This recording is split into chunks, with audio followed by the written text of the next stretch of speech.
अस्सलामु अलैकुम वरहमतुल्लाहि वबरकातुहू। अल्हम्दुलिल्लाहि रब्बिल आलमीन वल आक़िबतु लिल मुत्तक़ीन वस्सलातु वस्सलामु अला सय्यिदिल अंबियाइ वल मुरसलीन।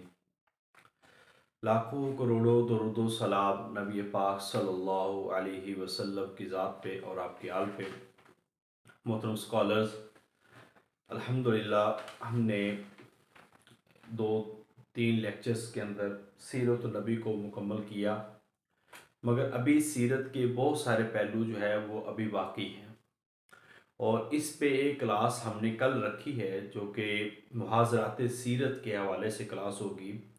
बहुत सारे अहम पहलू जो हैं वो मुहाज़रात के अंदर ज़िक्र होंगे और ये क्लास जो है वो डॉक्टर इमरान हया साहब वो लेंगे। तो आप सबसे गुजारिश है कि इस क्लास को भी आप हर सूरत ज्वाइन कीजिएगा, क्योंकि उसमें बहुत ज़्यादा सवाल जो है वो आपके क्लियर होने वाले हैं। 80-90% आपका सिलेबस जो है वो सीरत का हमने पढ़ाया है, मगर सीरत को पढ़ने के लिए कम से कम एक वीक दरकार है और एक वीक हर सूरत इसकी तैयारी जो है वो हमें करनी है। सो तसल्ली के साथ पढ़िए, कोई जल्दबाजी नहीं है और स्टेप बाय स्टेप चलें और चीज़ों को सोच के समझ के पढ़ें और फिर लिखें और फिर जाकर जो है उसके टेस्ट दें, तो फिर जाके आपकी एक बेहतरीन तैयारी जो है वो मुमकिन है। तो एक आज का लेक्चर था हमारा अशरा मुबशरा पे, और चूँकि अशरा मुबशरा पे मैं एक आपको वीडियो शेयर करूँगा, हमारा लेक्चर है रिकॉर्ड, तो वो लेक्चर आप सुन लेंगे तो वही इंशाल्लाह आपके लिए काफ़ी होगा। और बीए इस्लामियत इख्तियारी के अंदर उसके ऊपर डाटा है और लेक्चर एक पूरी मेरी क्लास है उस पर, तो अशरा मुबशरा का तारुफ पे। तो अगर हो सका तो हम क्लास दोबारा ले लेंगे, अदरवाइज वही लेक्चर आप सुन लीजिएगा तो इंशाल्लाह तसल्ली रहेगी। आज हमने अशरा मुबशरा में सबसे पहले जिनका आगाज होता है उसकी बात करेंगे, वो है खिलाफत राशिदा। खिलाफत राशिदा याद रखिए कि आपने अगले मंगल तक, अभी आने वाला जो मंगल है, इसी टॉपिक को ही पढ़ना है हमने, सीरत और खिलाफत। सीरत और खिलाफत ये 8 से 10 दिन हमने दिए हैं इस टॉपिक को मुकम्मल करने के लिए। तो ये एक काफ़ी टाइम होता है अगर हम तसल्ली के साथ इन चीज़ों को पढ़ के जाते हैं। खिलाफत राशिदा जो है ये एक वो वाला दौर है जो प्यारे आका सल्लल्लाहु अलैहि वसल्लम के बाद जनाब सैयदना अबू बकर सिद्दीक रज़ी अल्लाह तआला अन्हु से शुरू होता है। खिलाफत खलीफा से है, राशिदा रुश्द व हिदायत वाले, यानी कि उन हिदायत याफ्ता लोगों की खिलाफत, ये एक लफ्ज़ी माना हम कह सकते हैं। तो ये खिलाफत जो है आका अलैहिस्सलाम ने फरमाया था मेरे बाद 30 साल तक जो है वो खिलाफत होगी, ठीक है। और ये शुरू होती है 11 हिजरी से, ये चलती है 41 हिजरी तक। ये खिलाफत का एक दौर है और इस दौर में मुख्तलिफ खुलफा आए और ये वो दौर समझा जाता है कि जो इंतहाई फतूहात का, कामयाबियों का और इस्लाम के दायरा कार को फैलाने का, ये वो दौर ठहरा जिस दौर के अंदर जो है अफ्रीका तक मुसलमान वहां पे पहुंचे। तो इस दौर को इंटरव्यू में भी डिस्कशन बड़ी होती है, टेस्ट में भी इस पे सवालात होने हैं। सो आप जितने भी लोग इसको तैयार कर रहे हैं, लेक्चरर, इस्लामियात, हिस्ट्री और कोई भी सब्जेक्ट हो, तो ये एक अहम टॉपिक है जिनके बारे में आपको सवालात आने ही आने। अगर आप में से कोई पीपीएससी का सिंगल पेपर तैयार कर रहा है, ठीक है, एमसीक्यूज टाइप जिसको हम जनरल नॉलेज कहते हैं, तो उस जनरल नॉलेज के अंदर भी ये सवालात आने वाले हैं। सो आप में से हर एक बंदा जो है वो ये समझे कि उसने इस पेपर को बड़ी तसल्ली के साथ तैयार करना है, क्योंकि इसके बारे में सवालात लाजमी होते हैं। मैंने खिलाफत राशिदा का दौर आपको बता दिया, 30 साल दौर है 11 हिजरी से 41 हिजरी, और ये खिलाफत शुरू होती है जनाब अबू बकर सिद्दीक रजी अल्लाह तआला अन्हु। तो उनका तारुफ और उनकी खिदमत आज हम पढ़ेंगे और उसके बाद हज़रत उमर रजी अल्लाह तआला, हजरत अबू बकर सिद्दीक रजी अल्लाह तआला अन्हु।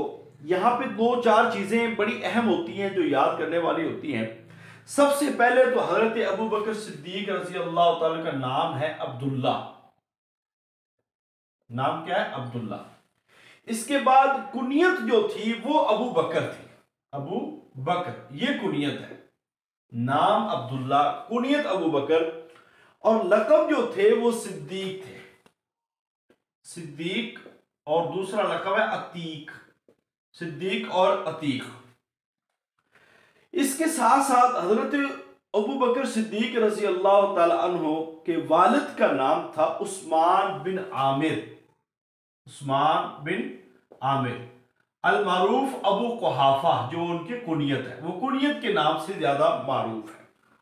यह सवाल भी कई दफा पेपर में पूछा गया है।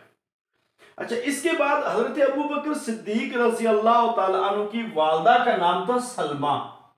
आप 2015 वाला लेक्चर इस्लामियत का पेपर उठा के देखें तो उसमें यह सवाल भी पूछा गया है कि हजरत अबू बकर सिद्दीक रजी अल्लाह तआला अन्हु का जो है वालिद का नाम, वालदा का नाम क्या है। इसके बाद है सिलसिला नस्ल।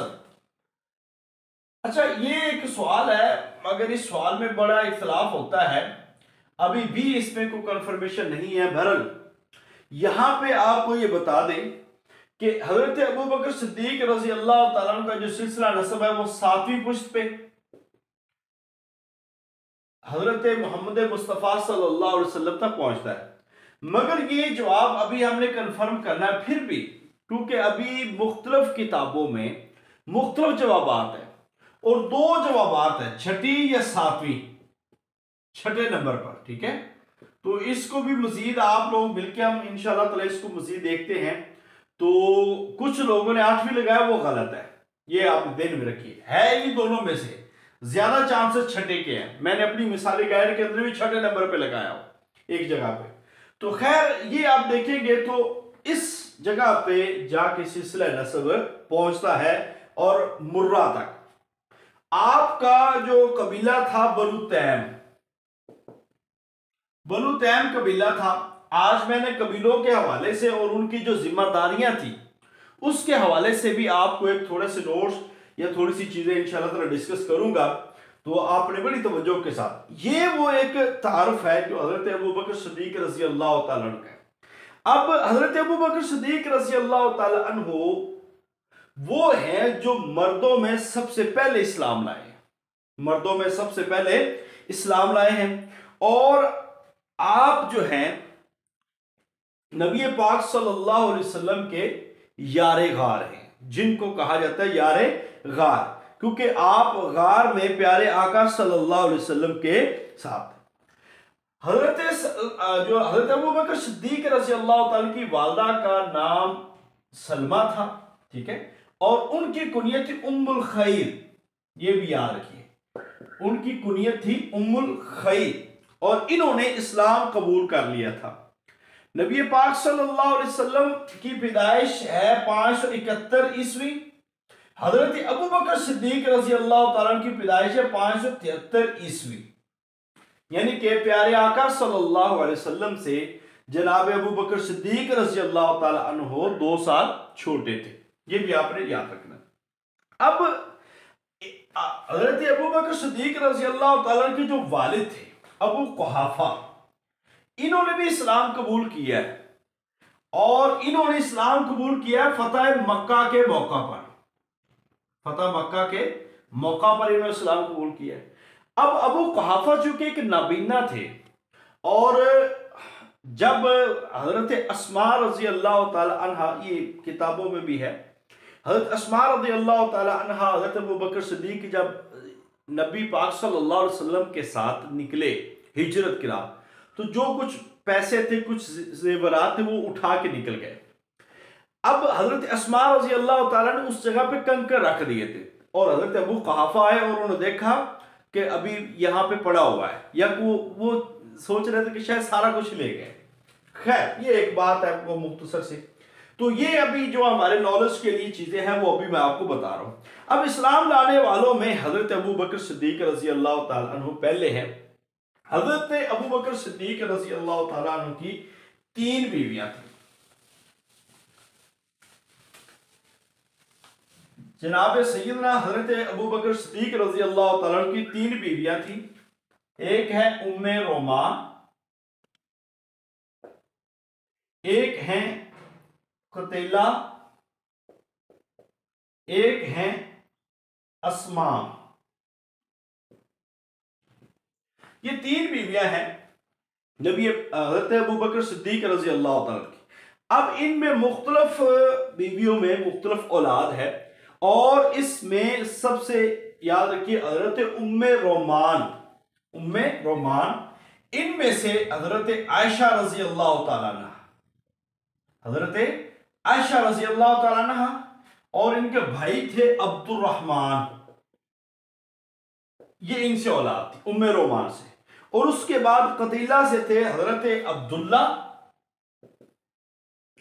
और हजरत अस्मा, और तीसरे नंबर पर थे अस्मा बीवी, उसमें से थे मोहम्मद बिन अबी बकर। तो ये हजरत अबू बकर सिद्दीक रज़ी अल्लाह तआला की औलाद हैं और बीवियां हैं जिनसे मुख्तलिफ औलाद थी। और इसके अलावा चौथी बीवी का भी जिक्र आता है, मगर मारूफ यही है, ठीक है। 21 जमादुल सानी 13 हिजरी में आपकी वफात होती है, और उम्र मुबारक उस वक्त 63 साल थी। 63 साल की उम्र में 634 में इनकी जो है वफात होती है। खैर 13 हिजरी 21 जमादुल सानी हजरत अबू बकर सिद्दीक रजी अल्लाह तआला अन्हो, जो इस्लाम के खिलाफत राशिदा में पहले नंबर पर है, जिन्होंने आका अलैहिस्सलाम की जिंदगी में 17 नमाजें पढ़ाई थी, 17 नमाजें, और यारे गार की एक मारूफ लक़ब रखने वाले हजरत अबू बकर सिद्दीक रजी अल्लाह। इसके अलावा हजरत अबू बकर सिद्दीक रजी अल्लाह तआला अमीरुल हज के नाम से मारूफ है। हजरत अबू बकर सिद्दीक अमीरुल हज, यानी कि पहला हज जो 9 हिजरी में हुआ, वो उसमें अमीर हजरत अबू बकर सिद्दीक रजी अल्लाह तआला अन्हु है। अब मुख्तलिफ बातें हजरत अबू बकर सिद्दीक रजी अल्लाह तआला की खिदमत के हवाले से भी हम करेंगे। हजरत अबू बकर सिद्दीक रजी अल्लाह तआला अन्हु ने इस्लाम की बहुत ज्यादा तबलीग की, और इस्लाम की तबलीग की बदौलत आपके जरिए से ईमान लाने वालों की एक बड़ी तादाद है, जिसमें सबसे पहले हजरत उस्मान रजी अल्लाह तआला अन्हु, हजरत उस्मान इस्लाम लाए, हजरत जुबैर बिन Awwam, Hazrat Abdurrahman bin of, हजरत साद बिन अबी वकास, तलहा बिन अब्दुल्ला, अबू उबैदा, अबू सलमा। हजरत अबू बकर सिद्दीक रजी अल्लाह तआला अन्हु ने अपने घर के अंदर ही मस्जिद बनाई हुई थी, और कई आपने गुलाम आजाद करवाए, जिसमें हजरत बिलाल रजी अल्लाह तआला अन्हु, हजरत आमिर बिन फहीरा, इसके अलावा लौंडियां थी नजीरा, नहदिया, जारिया और बनी मोकल। ये वो लोग थे जिनको आजाद करवाया। हजरत मोहम्मद मुस्तफ़ा सल्लल्लाहु अलैहि वसल्लम के साथ, क्योंकि हजरत अबू बकर सिद्दीक रजी अल्लाह तआला अन्हु और आका अलैहिस्सलाम का रिश्ता भी ससुर का था, यानी कि प्यारे आका सल्लल्लाहु अलैहि वसल्लम के ससुर थे हजरत अबू बकर सिद्दीक। 2 हिजरी के अंदर हजरत आयशा ताहिरा मुताहिरा रजी अल्लाह तआला अन्हा का निकाह मुबारक जो है वो प्यारे आका सल्लल्लाहु अलैहि वसल्लम से हुआ 2 हिजरी के अंदर। तो इस लिहाज से आप जो है ससुर है प्यारे आका सल्लल्लाहु अलैहि वसल्लम के। हबशा की हिजरत आपने जब करने लगे तो मुकाम अबरक पे आप पहुंचे थे, और इब्ने दुगन्ना जो है वो वापस लेकर आए थे अपनी अमान में, क्योंकि आप भी अबर के इनामात पे पहुंचे थे, तो आपको वहां पे इब्ने दुगन्ना मिले और उन्होंने फिर आपको वापस लाए। तो इस लिहाज से आपने हिजरत हबशा की तरफ की थी, मगर आगे नहीं गए थे। अब खिलाफत, हजरत अबू बकर सिद्दीक रजी अल्लाह तआला की खिलाफत के बारे में देखिए, यहाँ पे बहुत ज्यादा चीजें पढ़ने वाली हैं। खिलाफत राशिदा जब आप इंटरव्यू में जाते हैं ना, तो इंटरव्यू में वहां पे डिफेंड करना है इसको, और हजरत अबू बकर सिद्दीक रजी अल्लाह तआला के हवाले से ये बड़ी टेक्निकल चीजें हैं और इल्मी लिहाज से हमें वहां पे बात करनी होती है। सो हजरत अबू बकर सिद्दीक रजी अल्लाह तआला की जो खिलाफत है वो सकीफा बनु सादा में हुई। सकीफा बनु सादा, ये वहां पे आपकी खिलाफत हुई, वहां पे इस्लाम हुआ। हजरत अबू बकर भी गए, हजरत उमर भी गए, बाकी सहाबा कराम भी गए। वहां पे एक झगड़ा खड़ा हो रहा था कि अमीर कौन होगा। कुछ राय आई कि अमीर एक अंसारियों से हो, एक मुहाजिरों से हो। और वहां पे जो आयत सुनाई हजरत जो अल्लाह के नबी सल्लल्लाहु अलैहि वसल्लम का हुक्म सुनाया हजरत अबू बकर ने, अल आइम्मतु मिनल कुरैश, के आइम्मा जो है वो सारे के सारे कुरैशी होंगे। लिहाजा उस वक्त जो है वो खिलाफत जो है हजरत अबू बकर सिद्दीक रजी अल्लाह तआला अन्हु के पास आई। अब हजरत अबू बकर सिद्दीक रजी अल्लाह तआला अन्हु को जब खिलाफत मिली, सब ने बैत की। हजरत अली रजी अल्लाह तआला के बारे में कहा जाता है कि उन्होंने, क्योंकि वो शहर से बाहर थे, इस वजह से उन्होंने बैत जो में ताखीर की। बहरहाल उसके बहुत सारे जवाबात हैं जो हम यहाँ पे सोशल मीडिया पे नहीं देते, बल्कि मुख्तलिफ इल्मी मजलिसों में उनके जवाबात दिए जा सकते हैं और आपको पढ़ना भी चाहिए।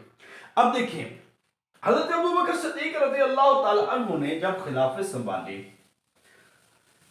आपकी मवाखात मदीना में जो मवाखात थी वो खारजा बिन जैद से आपकी मवाखात हुई थी, ये भी आपने ज़हन में रखना है। अच्छा जी, अब इब्तदाई मसाइल बहुत ज्यादा थे। इब्तदाई मुश्किलात कह रहे हैं, मसाइल कह रहे हैं। इब्तदाई मुश्किलात में सबसे बड़ा मसला था उस वक्त का दाखिली इंतशार। दाखिली, ये इंटरव्यू के हवाले से सवालात हो सकते हैं। दाखिली इंतशार था, लश्कर उसामा की रवानगी ये थी जो मुल्क शाम की तरफ था। इसके अलावा फितना इर्तिदाद, इसके साथ अब मुनकरीने ज़कात, इसके साथ है झूठे मुदियाने नबूवत, मुदियाने नबूवत।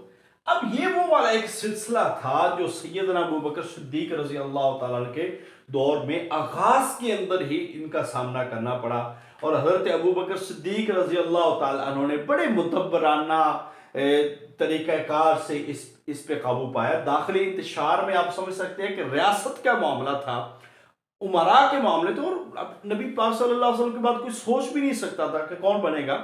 बहरहाल एक बड़े बेहतर अंदाज में वो वक्त था जब हजरत उमर रज़ी अल्लाह तआला अन्हु तलवार लेके खड़े के को जो कहेगा कि मोहम्मद सल्लल्लाहु अलैहि वसल्लम इस दुनिया से रुखसत होके मैं उसका सर तन से जुदा कर दूंगा। तो ये वो वक्त हजरत अबू बकर सिद्दीक रज़ी अल्लाह तआला ने संभाला। आपने खुलफाए राशिदीन पे कोई एक किताब अपने मुताले में ज़रूर रखनी है। इसी वजह से मैंने 10 दिन दिए हैं, क्योंकि बनु उमय्या बनु अब्बास एक एक दिन में हम कर लेंगे, वो मोटे मोटे छोटे छोटे सवालात हैं, वो कोई बड़ा मसला नहीं है। सबसे ज़्यादा इंपॉर्टेंट चीज़ें वो ये वाली है कि हमें सीरत और खिलाफत रास्ता आनी चाहिए। ठीक है, तो इसको आपने बहुत तसल्ली के साथ पढ़ना है। दाखिली इंतशार में मैंने आपको बता दिया कि मदीना के ऊपर हमले होने के भी खतरे थे, इस लिहाज से तो दाखिली इंतशार बहुत ज्यादा था। दूसरा मसला था लश्कर उसामा। नबी पाक सल्लल्लाहु अलैहि वसल्लम ने अपनी जिंदगी के अंदर आखिरी याम में हजरत उसामा रज़ियल्लाहु तआला अन्हु को जो है लश्कर को रवाना करने के लिए तैयार करने के लिए हुक्म दिया था। और लश्कर मौजूद था कि आका अलैहिस्सलाम की जो है वो बीमारी की खबर आई और वो वहां पे ही रुक गए। अब इसके बाद जो है कुछ सहाबा ने कहा कि आप लश्कर रवाना ना करें, कुछ ने कहा करें। बहरहाल एक बहुत बड़ा मसला था लश्कर उसामा की रवानगी। आप इसको सब्जेक्टिव अंदाज में पढ़ेंगे क्योंकि ये टेस्ट के लिए नहीं है, ये इंटरव्यू के लिए सवाल है।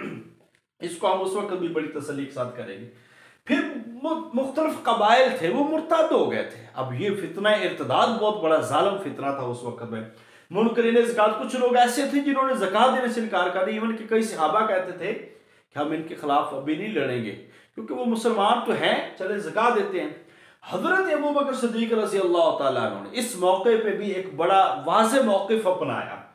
उसके बाद सबसे बड़ा मसला खड़ा हुआ झूठे मुतियाने नबूवत, मुसलमा कज़्ज़ाब, अस्वद अंसी, तलीहा बिन खवैलद, सजा बिन हारिस, इस जैसे झूठे नबूवत के दावेदार वो उनका फितना नमूदार हुआ। और नबी पाक सल्लल्लाहु अलैहि वसल्लम की जिंदगी के अंदर ही मुसलमा कज़्ज़ाब जो है, जो यमामा का हाकिम था, बनु हनफिया का सरदार था, उसने नबूवत का दावा कर दिया था। यह सवाल भी पेपर में आ चुका है कि नबी पाक सल्लल्लाहु अलैहि वसल्लम की जिंदगी के अंदर ही नबूवत का दावा किसने किया था? मुसलमा कज़्ज़ाब। मगर वाज़े तौर पर यह हजरत अबू बकर सिद्दीक रज़ी अल्लाह तआला अन्हु के दौर में आया है और इसके खिलाफ फिर जंग यमामा हुई। जंग यमामा, तो जंग यमामा 11 हिजरी में हुई और यह वो जंग थी जिसमें 1200 अफराद शहीद हुए और 700 इसमें से हुफाज थे। और ये वो एक वजह थी कि 700 हुफाज की वजह होने की वजह से जमा तदवीन कुरान का काम, बहुत बड़ा काम जो है वो शुरू हुआ। ये एक तरतीब मैं आपको बताई जा रहा हूं, ठीक है। तो हजरत अबू बकर सिद्दीक रज़ी अल्लाह तआला अन्हु ने इसके खिलाफ उसके बाद जो है वो जो है जंगें भी लड़ी और बहुत ज्यादा फतुहात के हवाले से भी आप रज़ी अल्लाह तआला अन्हु ने काम किया। तो इसमें चंद एक जो कारनामे हैं वो अभी आपको सामने रखते हैं। हजरत अबू बकर सिद्दीक रज़ी अल्लाह तआला अन्हु, अब आपने कुरान की जमा तदवीन का एक बड़ा काम था, जमा तदवीन कुरान। देखिए जमा तदवीन कुरान, इससे पहले कुरान पाक मौजूद था पत्थरों की सिलों पे, खजूर के पत्तों पे, ऊंट के शाने की हड्डी पे, बड़ी बड़ी कागज तो मौजूद नहीं था। लिहाजा मुख्तलिफ जगहों पे कुरान या हुफाज कराम की शक्ल में कुरान महफूज था। जब जंग यमामा हुई तो 1200 में से 700 हुफाज शहीद हुए। तो ये खतरा पैदा हुआ कि कहीं हुफाज के चले जाने से कुरान ज़ाया ना हो जाए। लिहाजा हजरत अबू बकर सिद्दीक रज़ी अल्लाह तआला अन्हु पहले इस मशवरे पे नहीं थे। हजरत उमर ने मशवरा दिया, हजरत अबू बकर सिद्दीक इसको कबूल नहीं कर रहे थे। मगर आखिरकार हजरत अबू बकर सिद्दीक रज़ी अल्लाह तआला फरमाते हैं कि अल्लाह ने मेरा सीना इस मामले में खोला और कुरान जमा हुआ। 1 साल के मेहनत में हजरत ज़ैद बिन साबित जो कातिब वही हैं रज़ी अल्लाह तआला अन्हु, उन्होंने कुरान को इकट्ठा किया 1 साल की और ये मुसफ़ बनकर हजरत अबू बकर सिद्दीक रज़ी अल्लाह तआला अन्हु के पास आया। और अभी ये मुख्तलिफ इसके ऊपर जबर जेर ये कुछ भी नहीं लगा हुआ था, ठीक है। ये एक मुसफ़ की शक्ल में कुरान पाक इकट्ठा हुआ। अब इसके बाद जो है वो मुख्तलिफ कारनामे हैं दौर सिद्दीकी के, क्योंकि हजरत अबू बकर सिद्दीक रज़ी अल्लाह तआला अन्हु के दौर में शाम के खिलाफ मुहिम शुरू हो चुकी थी लश्कर उसामा के साथ, क्योंकि हजरत अबू बकर सिद्दीक ने लश्कर उसामा को रवाना किया और वो कामयाब हुए और सारी अरबों की जो सल्तनत है, जो कबाइल है, उन पर रोब तारी हुआ कि मुसलमान ये कमज़ोर नहीं है। इस लिहाज से शाम के खिलाफ जो है ना एक मुश्किल कमांडर खड़ा किया हजरत खालिद बिन वलीद रज़ी अल्लाह तआला अन्हु को। इनको सरहद पर कमांडर बना दिया और हजरत अबू बकर सिद्दीक रज़ी अल्लाह तआला अन्हु के दौर में जो है जंगे यरमूक हुई। मगर ये आप ये समझ सकते हैं कि हजरत अबू बकर सिद्दीक रज़ी अल्लाह तआला के जंगे यरमूक का आगाज हुआ, जंगे यरमूक नहीं हुई, ठीक है। और इसी तरह मुनकरीन ज़कात के खिलाफ भी आपने लश्कर रवाना की। खास तौर पर जो 11 लश्कर है मुर्तद्दीन के खिलाफ 11 लश्कर रवाना किए गए। अब ये 11 लश्कर, अगर आप इस पे किताब पढ़ते हैं, मैं आप सबको वो किताब रिकमेंड करता हूँ, वो लाजमी देखिएगा। वो किताब बहुत अच्छी है, तारीख़ इस्लाम है शेख मोहम्मद रफ़ी की, ठीक है। ये किताब अगर आप पढ़ लेते हैं पार्ट 1 की, आपका तारीख़ इस्लाम, सीरत, इस्लाम से कबल अरबों के हालात और खिलाफत राशिदा बड़ी तसल्ली के साथ और बनु उमैया पूरा ये आपका कवर हो जाएगा। तो मैं आप सबको यही कहूँगा कि जितने भी मुझे सुन रहे हैं, ये किताब आप ज़रूर पढ़िए, क्योंकि ये किताब आपके लिए बहुत फ़ायदेमंद है। और सीरत के मौजू पे ये असल में किताब है 11वीं क्लास में, फर्स्ट ईयर में पढ़ाई जाने वाली एक इख्तियारी किताब है, जिसको जो है पार्ट 1 और पार्ट 2 में, तो ये पार्ट 1 की किताब है और ये तकरीबन 500 साढ़े 500 तक की ये किताब भी मिल जाती है। तो पुरानी ले तो उससे भी सस्ती मिल सकती है। तो इस किताब को अगर आप मुताला में रखते हैं तो मैं ये समझता हूँ कि बहुत सारे सवालात जो हैं वो आपके इंशाअल्लाह ताला इससे कवर हो जाएंगे। और वहाँ पे वो सारे लश्कर, सारी वजाहत वो बड़ी डिटेल में है और मैं खुद उस किताब को ज़रूर कंसल्ट करता हूँ, क्योंकि वो बहुत ज़्यादा अहम और अच्छी किताब है। 11 लश्करों में पहला आलम, 11 आलम अता किए गए थे। पहला आलम, ऐसे 3 आलम बयान करूंगा। पहला आलम हजरत खालिद बिन वलीद रज़ी अल्लाह तआला को दिया गया, हजरत खालिद बिन वलीद रज़ी अल्लाह तआला को दिया गया। इसके बाद तलीहा और मालिक नवेरा के खिलाफ, मालिक बिन नवेरा के खिलाफ ये अलम था। दूसरा अलम था इकरमा बिन अबी जहल को मुसलमा कज़्ज़ाब के खिलाफ, और तीसरा था शर्जील बिन हसना को इकरमा की मदद के लिए, इकरमा की मदद के लिए। मगर ये टोटल जो लश्कर जो अलम रवाना हुए थे ये 11 लश्कर थे, ये 11 लश्कर थे। और इसी तरह हजरत अबू बकर सिद्दीक रज़ी अल्लाह तआला अन्हु के दौर में काज़मा की फतह, हुर्मस को खत लिखा गया, और दलजा और मदार की फतह, दौमतुल जंदल की जो है वो लड़ाई हुई, उसके अंदर अल्लाह ताला ने फतह दी, और मार्का जनादैन उसमें अल्लाह ताला ने फतह दी। तो ये एक बड़ा फतुहात का भी दौर था, मगर फतुहात का कह रहे आगाज और मुहिम्मात रवाना करने का दौर था कि हजरत अबू बकर सिद्दीक रज़ी अल्लाह तआला अन्हु उनका इंतकाल हो गया। अब तलीहा जो है, तलीहा की तरफ जो भेजा था, ये वो लोग हैं तलीहा बिन खवैलद, ये बंदा भी मुर्ताद हो गया, झूठा नबूवत का दावेदार था, और इसकी तरफ हजरत खालिद बिन वलीद रज़ी अल्लाह तआला अन्हु गए थे, खालिद बिन वलीद रज़ी अल्लाह तआला अन्हु इसकी तरफ गए थे, और ये भाग गया था, मगर बाद में ये कहा जाता है कि ये बाद में मुसलमान होकर वापस आया था। अब मुसलमा कज़्ज़ाब ये भी है, ये सबसे बड़ा फितना था मुसलमा कज़्ज़ाब का, और इसने सज्जाद बिन हारिस से शादी कर ली थी। हजरत अबू बकर सिद्दीक रज़ी अल्लाह तआला अन्हु ने पहले शर्जील बिन हसना को इसकी तरफ भेजा, और बाद में यहां से फारग होके हजरत खालिद बिन वलीद रज़ी अल्लाह तआला अन्हु भी मुसलमा कज़्ज़ाब के खिलाफ आए, और 11 हिजरी के अंदर जंग यमामा के अंदर फिर मुसलमा कज़्ज़ाब को शिकस्त हुई, और मुसलमा कज़्ज़ाब को जो कत्ल किया था वो वही सहाबी हैं वहशी बिन हर्ब, जिसने हजरत अमीर हमजा रज़ी अल्लाह तआला अन्हु को ग़ज़वा उहुद के अंदर शहीद किया था। उसी ने इस्लाम के इस मुखालिफ दुश्मन को इस जंग के अंदर कत्ल किया था।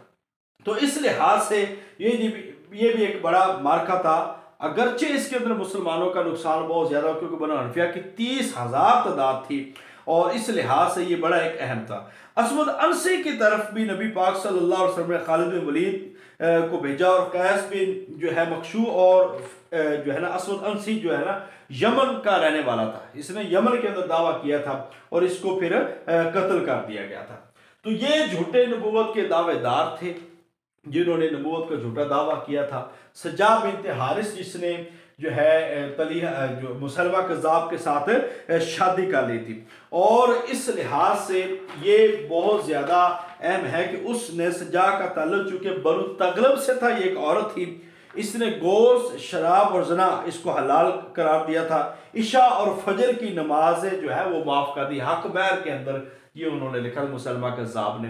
तो फिर इनका कला कमा हुआ, और इसी तरह झूठे नबूवत के दावेदार अपने इंजाम को पहुंच गए। तो ये सारे वाक़यात 11 ता 13 हिजरी, यानी कि तकरीबन 2 साल 4 माह 10 दिन, 2 साल 4 माह 10 दिन जो खिलाफत रही है वो हजरत अबू बकर सिद्दीक रज़ी अल्लाह तआला अन्हु की खिलाफत रही है, और बड़ी कामयाब और बड़ी बेहतरीन और मुनज़्ज़म अंदाज के अंदर इनको लेके चले हैं। अब आप देख लें हजरत अबू बकर सिद्दीक रज़ी अल्लाह तआला, अभी भी बहुत सारी मैं कहता हूं कि कुछ पहलू ऐसे हैं जिस पे मजीद बात हो सकती है, मगर आपने ये करना है कि उस किताब से और कोई एक किताब जामे किताब जो है अपने मुताला में ज़रूर रखें, क्योंकि इसी में से ही पेपर आना है, जितना भी आएगा। जो पेपर आना तो मैंने वैसे पढ़ा दिया है, मगर मज़ीद डिटेल के लिए हमें किताबों को परख लेना, किताबों को देख लेना, ये ज़्यादा बेहतर है। अब हम देखते हैं हजरत उमर रज़ी अल्लाह तआला अन्हु, खलीफा सानी हजरत उमर रज़ी अल्लाह तआला अन्हु, नाम हजरत उमर का उमर है, नाम उमर। अच्छा, हजरत अबू बकर सिद्दीक रज़ी अल्लाह तआला अन्हु को सिद्दीक लक़ब मेराज के मौका पे मिला था, मेराज की तस्दीक करने की वजह से। फारूक जो है खत्ताब बिन नुफैल के बेटे हैं, खत्ताब बिन नुफैल उनके बेटे हैं। वालदा का नाम है खत्मा, वालदा का नाम क्या है? खत्मा। 8वीं पुश्त पर नबी पाक सल्लल्लाहु अलैहि वसल्लम के साथ सिलसिला नसब जा मिलता है मुर्रा पर, और आपका जो 27 साल की उम्र में एक मारूफ है, 27 साल की उम्र में आपने इस्लाम कबूल किया। पहले पढ़े लिखे लोगों में से आपका शुमार होता था। आपने इस्लाम कबूल किया, उस वक्त इस्लाम कबूल किया जब वो थी 6 नबवी। पहले हजरत अमीर हमजा ने इस्लाम कबूल किया, और दूसरे नंबर पे, ये कल भी बात हुई है, परसों बात हुई थी कि दूसरे नंबर पे हजरत उमर फारूक रजी अल्लाह तआला अन्हु ने इस्लाम कबूल किया। अल्लाहुम्मा आइज़ल इस्लाम बिल उमर व बिल अम्र इब्न हिशाम, ये प्यारे पैगंबर अलैहिस्सलाम दुआ किया करते थे कि अल्लाह उमर बिन खत्ताब या अम्र बिन हिशाम, जो कि अबू जहल का असल नाम है, उस इन दोनों में से किसी एक के साथ इस्लाम को इज्जत बख्श।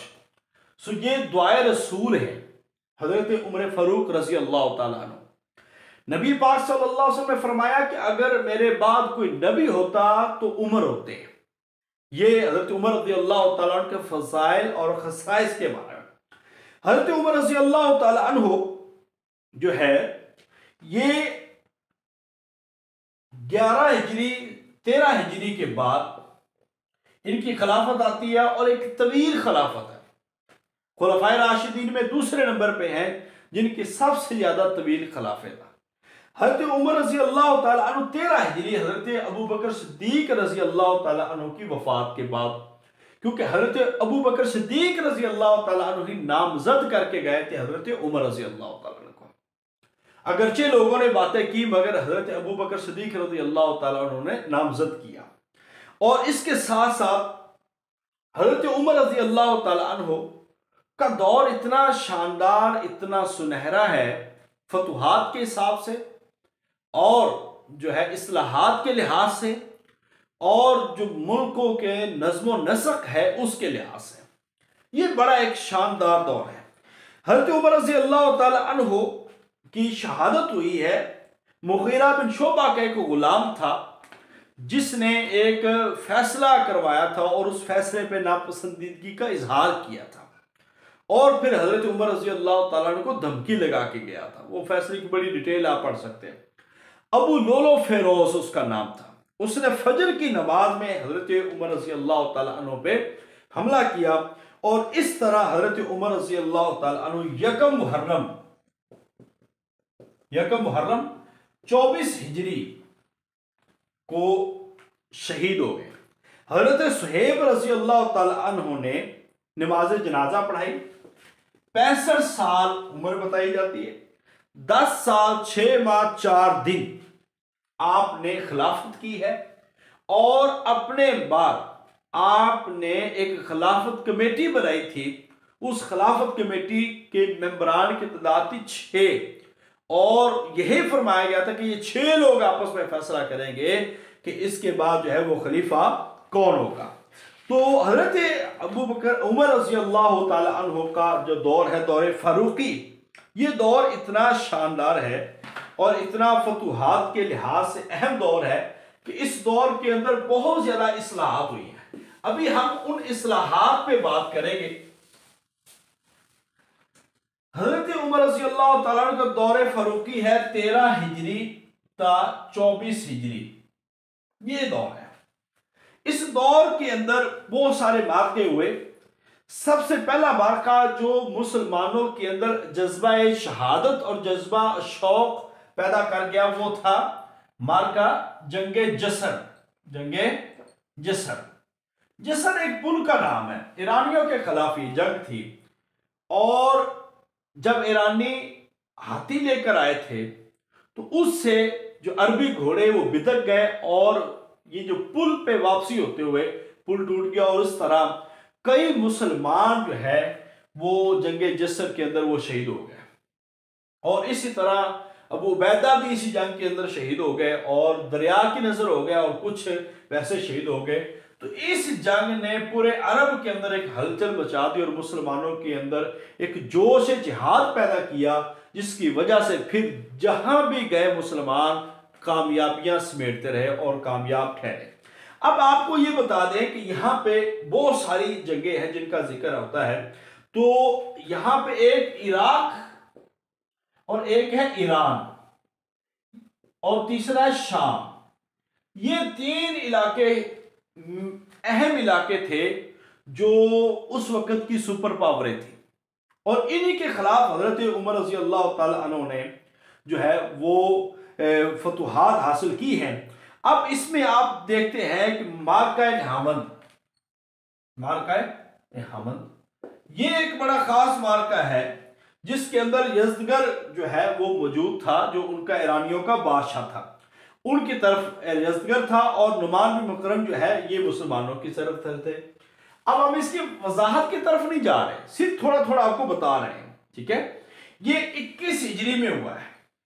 इसके साथ साथ अस्फहान की फतह, मैं इलाकों, ये सारे ईरान के इलाके हैं, अस्फहान की फतह जो है ये भी 21 हिजरी में हुई है, ठीक है। और आजरबाईजान ये 22 हिजरी के अंदर फतह हुआ। आजरबाईजान, आर्मीनिया की फतह 23 हिजरी में हुई है। खुरासान की फतह ये भी 23 हिजरी में हुई है और यजदगर को शिकस्त हुई थी। अब खास जंगें जो है वो इसके अंदर तीन चीजें वो बड़ी खास है जो याद रखने वाली है। सबसे पहले है जंगे कासिया, दूसरे नंबर पर जंगे यरमूक, तीसरे नंबर पर अहम है फतह बैतुल मुकद्दस। ये तीन जगह जो है ना जंगे बड़ी अहम है, इसको हमने लाजमी याद रखना है। अब सबसे देखिए ईरानियों का आखिरी बादशाह कौन था? यजदगर, ये आखिरी बादशाह था और इसका पहलवान था रुस्तम पहलवान के साथ जो लड़ाइयां हुई वो हजरत उमर रज़ी अल्लाह तआला के दौर में हुई और मद्दे मुकाबल हजरत साद बिन अबी वकास फातेह ईरान, साद बिन अबी वकास रज़ी अल्लाह तआला अन्हु, हजरत अबू बकर सिद्दीक रज़ी अल्लाह तआला अन्हु के मशवरे से इस्लाम कबूल करने वाले। यहां पे सुनते जाए। जंगे कासिया जो है बेसिकली अब इस पे भी है, मगर आप अभी इसको फाइनल ये देखें कि ये 15 हिजरी में हुई है।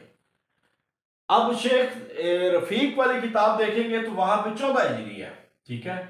अब हम इसको क्या करेंगे, इसको फाइनल देखें, क्योंकि ना थोड़ा सा हिजरी सालों को जब कन्वर्ट करते हैं ईस्वी सालों में तो वहां पे कुछ फर्क आ जाता है या आखिरी महीनों का फर्क आ जाता है कि बाज़ औक़ात जंगे जो है ज़ुल्हिज्जा के महीने में हुई है तो वो वहां पे अगला साल होता है, तो ये थोड़ी सी प्रॉब्लम होती है।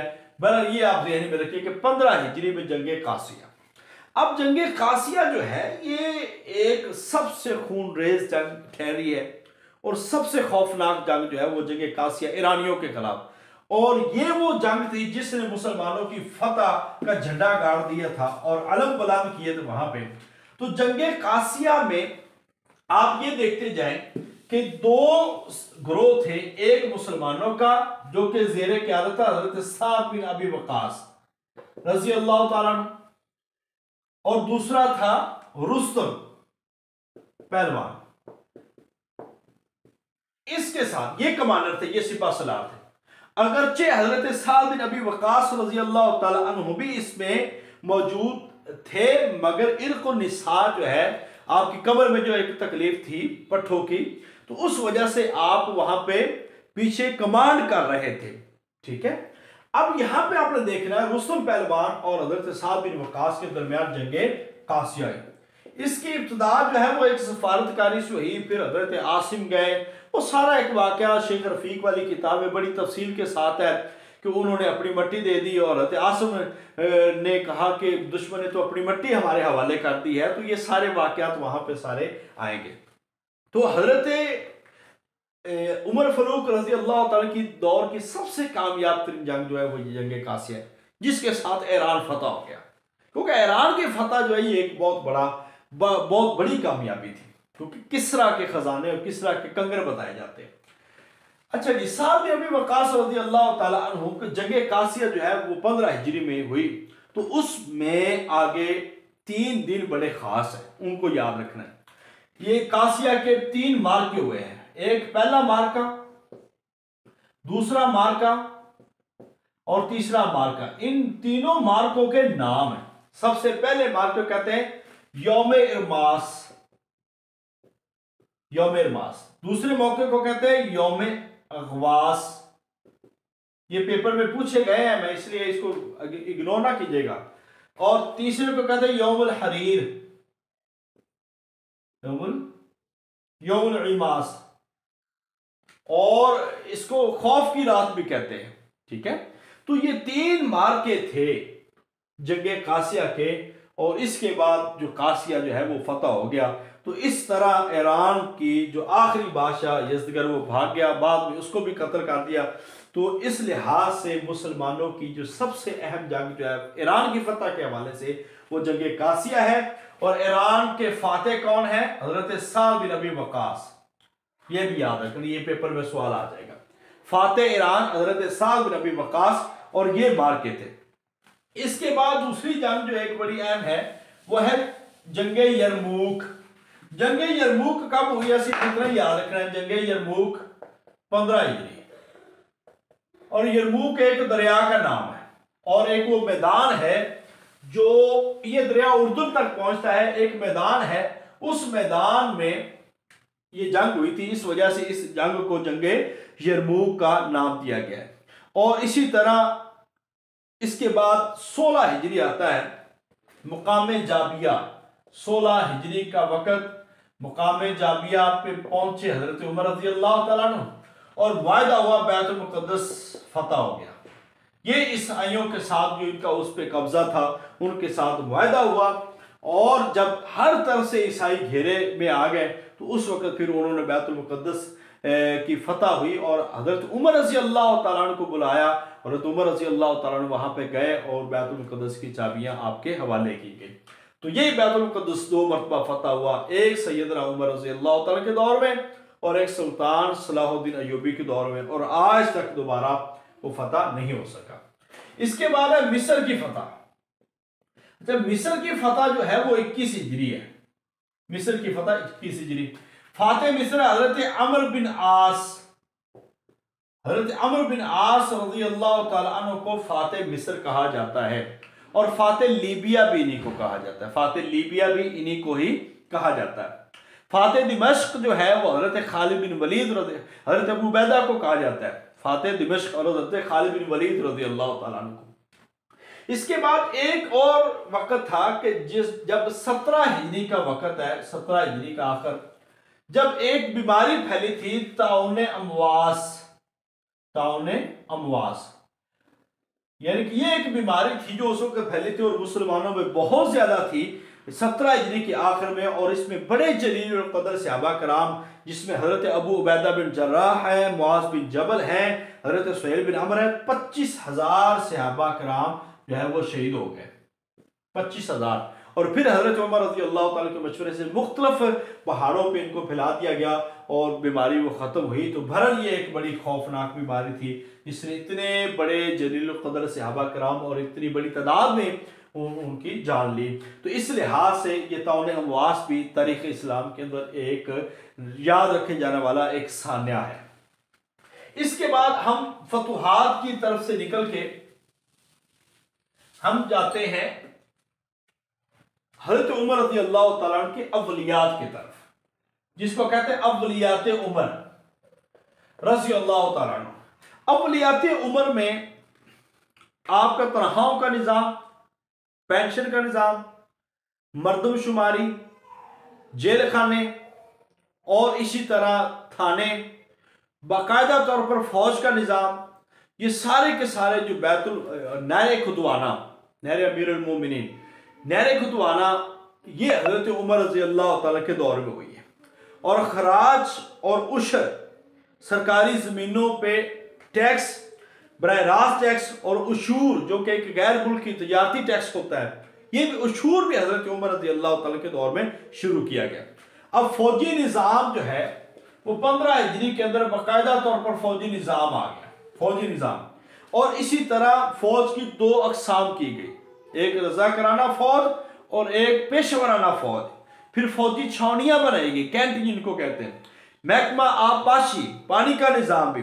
सन हिजरी का क्या, ये एक बहुत बड़ा बहुत बड़ा कारनामा है। सन हिजरी का क़याम हजरत उमर रजी अल्लाह तआला के दौर में आया और उन्होंने ये 16 हिजरी को हुआ था।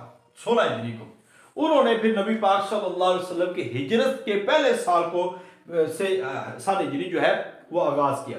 नहर माकिल और नहर मूसा ये हजरत उमर रजी अल्लाह तआला के दौर में बनाई गई। नए शहर कूफा और बसरा ये शहर भी बनाए गए। मुअल्लिमीन की तनख्वाहें, इमाम मस्जिदों की तनख्वाहें, मुअज्जिनीन की तनख्वाहें वो मुकर्रर की गई हजरत उमर रजी अल्लाह तआला के दौर में।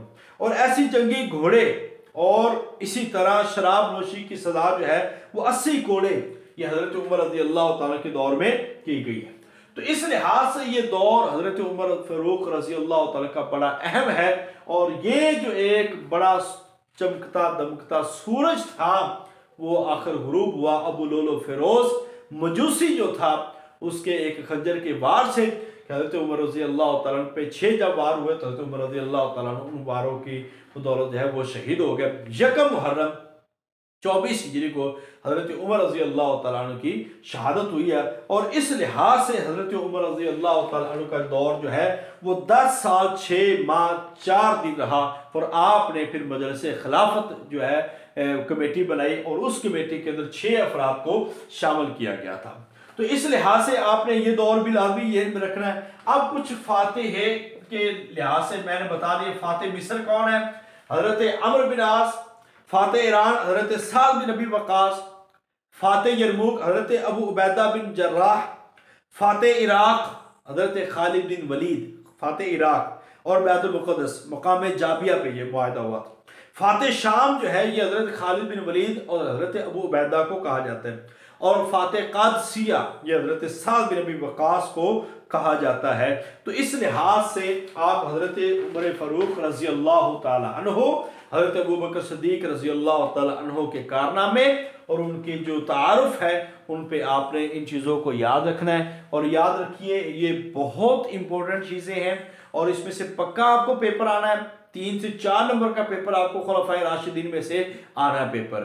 तो किसी भी लिहाज से इनमें सुस्ती नहीं होनी चाहिए। आज के दिन सिर्फ 2 खुलफाए राशिदीन का तारुफ आपके सामने पेश किया है और उनकी जंगों का हालात, बाकी आपके मुताला के लिए आपको नोट्स भी अभी भेज दूंगा। मगर एक किताब मिसाली पढ़ें, गुलदस्ता पढ़ें, बल्कि शेख मोहम्मद रफ़ी की किताब वो ज़रूरी पढ़िएगा। मिसाली के अंदर बहुत डिटेल के अंदर अल्हम्दुलिल्लाह हमने ये सारी चीज़ें दे दी हैं और वो आपके लिए बहुत ज़्यादा फ़ायदेमंद होगी। बाकी आप शेख मोहम्मद रफ़ी की किताब एक दफ़ा पढ़ लेंगे और डिटेल पढ़ेंगे तो एक हिस्ट्री है, मज़ा भी आएगा पढ़ने का और इंशाअल्लाह आप शौक़ से पढ़ेंगे तो चीज़ें समझ भी आएंगी। अल्लाह ताला हम सब का हामी नासर हो। आज आपका टेस्ट भी है, वो टेस्ट भी बहुत अच्छा देना है। ये 2-3 तरह से आज आपके टेस्ट होंगे इंशाअल्लाह। आज के टेस्ट का जो टॉपिक है वो मक्की ज़िंदगी है। तो इससे पहले अभी कुछ और चीज़ें भी हम इंशाल्लाह ताला कल कुछ चीज़ें आ जाएंगी। मैं सर को भी कल वो टॉपिक वो इंशाल्लाह ताला ऐसे दूंगा ताकि वो चीज़ें जो अभी मिस हुई हैं सीरत में वो अभी हम वो कवर करवा दें।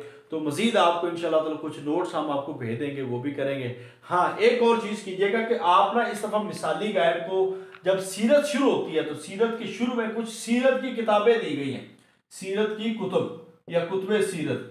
आपने उन किताबों को ज़रूर पढ़ना है कि कौन कौन सी किताब है, क्योंकि 1 नंबर आपको वहां से आएगा, 1 नंबर आपको उन्हीं किताबों में से आएगा। तो इसलिए आप जहां पे सीरत शुरू होती है ना, सीरत का माना मफहूम, वहां से पढ़ेंगे तो इंशाल्लाह ताला ये चीज़ें आपके लिए आसान हो जाएंगी। तो आपको पता चलेगा कि कौन सी किताब है, किस मौजू पे लिखी गई, कौन से लिखने वाले हैं, कितनी जिल्दों में, वो सारी डिटेल उसमें मौजूद है।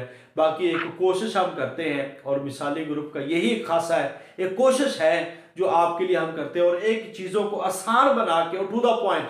मेरा ये खासा है कि मैं आपको टू द पॉइंट पढ़ाता हूँ, मैं इररेलेवेंट चीज़ों की तरफ नहीं लेके जाता। याद रखिए जितना बताते हैं इसका ताल्लुक आपके पेपर से बराह रास्त आपका ताल्लुक है और इन्हीं में से आपको सवालात आने वाले हैं। अब अगर हम मुताला खुद नहीं करेंगे, हम टेस्ट खुद तैयार नहीं करेंगे तो फिर फ़ायदा कोई नहीं है। अगर आप टेस्ट इस तरह देते हैं कि बस टेस्ट देना है तो फिर फ़ायदा कोई नहीं। मैं आपको माजरत के साथ ये कहूँगा, टेस्ट का फ़ायदा तब है जब आप लोग उसकी प्रॉपर तैयारी करते हैं। आप लोग उसको घंटा, 1.5 घंटा, 2 घंटे, 3 घंटे पढ़ के आते हैं और उसके रेलिवेंट किताबें जो है नोट्स आप देख के आते हैं। फ़ायदा तब है। मकसद ये होता है टेस्ट का कि आप मुख्तलिफ किताबों से उसके बारे में जो है नॉलेज इकट्ठा करें, फिर जाके फ़ायदा होगा। अल्लाह ताला हम सब का आमीन नासर हो। अपना बहुत सारा ख्याल रखिए। फ़ी अमानिल्लाह। अस्सलाम वालेकुम रहमतुल्लाहि व बरकातहू। जी सर, ये एक सवाल है। अस्सलाम वालेकुम सर, एक दो क्वेश्चन थे।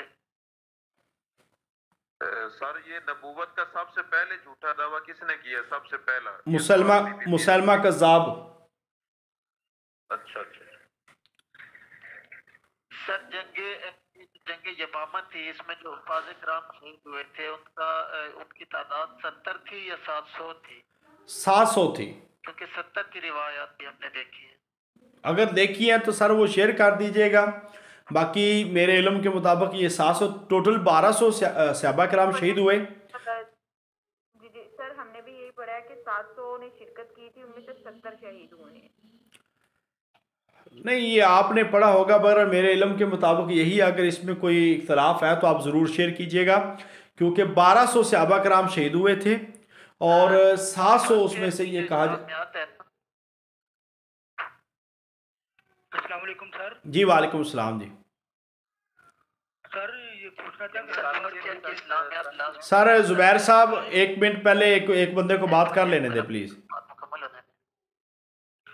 हज़रत उमर रज़ी अल्लाह तआला अन्हु का सिलसिला नसब जो है वो मिसाली गाइड के अंदर तो 9वें पुष्प पर है, और आपने जो नोट्स में जो भी बताया इतनी 8वीं पुष्प पर आपने बताया, तो ये भी कंफर्म कर देना। और दूसरा, असल में ना ये सिलसिला नसब का बड़ा मसला है कि 2-3 जगहों पे हमें किताबों से कंसल्ट करते हैं तो वो डिफरेंट पॉइंट ऑफ व्यू आते हैं। ये इस्लामियात में ज़रा है, तारीख़ लिखने में भी बड़ा मसला होता है, तो अभी भी इसमें है। तो हम कोशिश कर रहे हैं कि इस पर कोई अथेंटिक जवाब हो जो PPSC की के मुताबिक हो ना, वो आपको बताया जाए। क्योंकि अभी खैबर पख्तूनख्वा का रिज़ल्ट आया तो 2 जवाब जो है ना वो लोगों के सही हैं, मगर Khyber Pakhtunkhwa public service commission की के मुताबिक वो गलत है। लिहाजा उनकी की गलत है, मगर उन्होंने तस्लीम नहीं किया इस बात को। ये प्रॉब्लम है कि हमने की को देखना है कि उन्होंने की किस में सेट की है। दूसरी बात यह कि 700 हुफ़ाज़ शहीद हुए थे और 70 बदरी सहाबा किराम शहीद हुए थे जंगे यमामा में।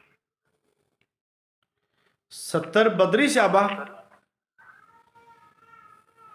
सर, मैंने ये पूछना था, मैंने यही बात अर्ज करनी कि हमने तो यही है कि 10,000 का लश्कर था, 1200 सहाबा शहीद हुए, उनमें 700 जो है थे। तो इस हवाले से अगर जो 70 वाले कह रहे हैं तो प्लीज वो ग्रुप में शेयर जी जी, वो शेयर कर दीजिएगा। और बाकी याद रखिए जी सर, बाकी 1 मिनट बात सुन लें। देखें, तरीकाकार पता है क्या होता है तैयारी का? मैं तो वो आपको कह भी देता हूँ, शेड्यूल देने का मकसद भी यही होता है। वैसे आज हम शेड्यूल से पहले एक क्लास पढ़ा रहे हैं, तो बात ये है कि कोई भी चीज़ जब हम पढ़ते हैं ना तो मदारिस में ये होता है कि अगर अगले दिन जो हमने सबक पढ़ना होता है ना, हम रात मगरिब के बाद उसका मुताला करते हैं। कोई भी चीज़ जब आप पढ़ने आते हैं ना तो पहले उसका मुताला कीजिए या बाद में उसको पढ़िए। जब 2-3 किताबों से हम मुख्तलिफ जगहों से पढ़ेंगे फिर राय फाइनल आएगी। असल में इल्म आता ही तब है जब हम मुख्तलिफ किताबों को खंगालते हैं, मुख्तलिफ किताबों को पढ़ते हैं, फिर जाके इल्म आता है। सो मेरी आप सबसे यही रिक्वेस्ट है कि आप 2-3 मुख्तलिफ किताब, और परेशान ना होइएगा क्योंकि ये कुछ आरा डिफरेंट हैं, मौजूद हैं, इसमें आरा मुख्तलिफ है।